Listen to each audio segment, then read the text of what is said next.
What I found most interesting about this M3 class was thinking about the messages that I send my students who are struggling learners. And I discovered that the messages that I send them as I talk with them as they're working are probably not beneficial and helpful. And so I was able to learn new ways of talking with them that I think will be more effective in the long run to help them persevere. Even the students who play school well can benefit from this, because those students aren't interested in struggle either. They feel like, I'm there, what's the problem, you know? And there's good conversations you can have about, well, why is there good enough? Let's go to the next spot. Let's work at that edge. So that's one of the things I've really liked about most of the stuff that I've brought into my classroom from being in this class is it works across the whole spectrum. The people who are struggling with the content, the people who don't even want to approach the content, all the way up to the people who, are coming in as the high flyers. So as a special educator, the hallmark of my job is to help students who are lacking in basic skills. And basic skills are things like reading decoding and reading comprehension, math calculation, math problem solving. And what I find often is teachers who think that you need to plug those holes and you need to do it sequentially. So if a student is learning how to read, they need to learn how to read CVC words, consonant, vowel, consonant words, before they start reading words that have welded sounds, and there's a progression. And you need to follow that progression, and you need to master A before you go to B, and you need to master B before you go to C.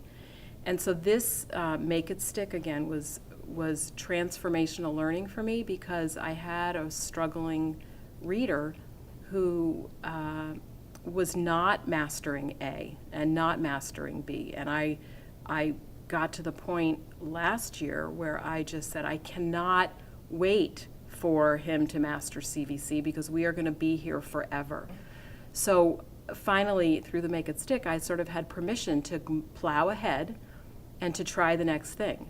And so I was flabbergasted this year where I got with this student. I'm not saying he's completely fluent with CVC, but he has a whole lot more in his repertoire that he's able to read than he ever had.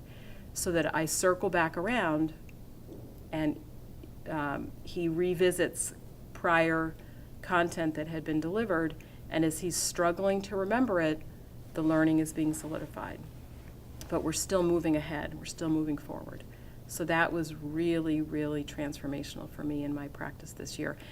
Getting students to realize that just because they don't play the game of school well doesn't mean they can't learn. Because in the way not necessarily the way I taught before, but the way I saw students perceiving education was if you answered this the quickest and if you knew how to work the system, that's what success meant. So the biggest aha for me, and I feel like what I'm trying to teach my students, is that you can be successful even if you're a slow processor, or the struggle is learning. And just because you don't see somebody struggling doesn't mean they're not working through it. They just are hiding it maybe a little bit better. So to really, I feel like it opens up the classroom and it gives everybody kind of a similar playing field, so to speak, not necessarily skill-wise, but they all are going to be coming from the same place. So everybody's struggle becomes more visible. And the biggest challenge to starting that is getting the buy-in, that intelligence and being a good student isn't what you would stereotypically think of. And so buying into this whole mindset and metacognitive process through the M3 program, getting the student buy into that, I felt like was the biggest hurdle to overcome. And that's probably one area that I would want to work on the most for next year, starting earlier, and maybe keeping and using excerpts from my students' journals from the year before to say, look, this really has changed real students, your peers, to make learning more beneficial and a more fructious process. co-teaching a math class of 6th graders with a number of struggling learners in there. And just the classic example of this is how I would have solved it, you know. So I would get student papers, and my student, at first blush, I could not understand how he had solved that.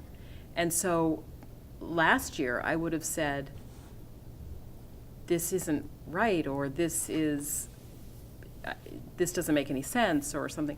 So as of this year, and after taking this class, I'm much more apt to say, tell me what your thinking is here. And by Jove, didn't he have it? And he just was doing it in a way that I never would have dreamt of solving it.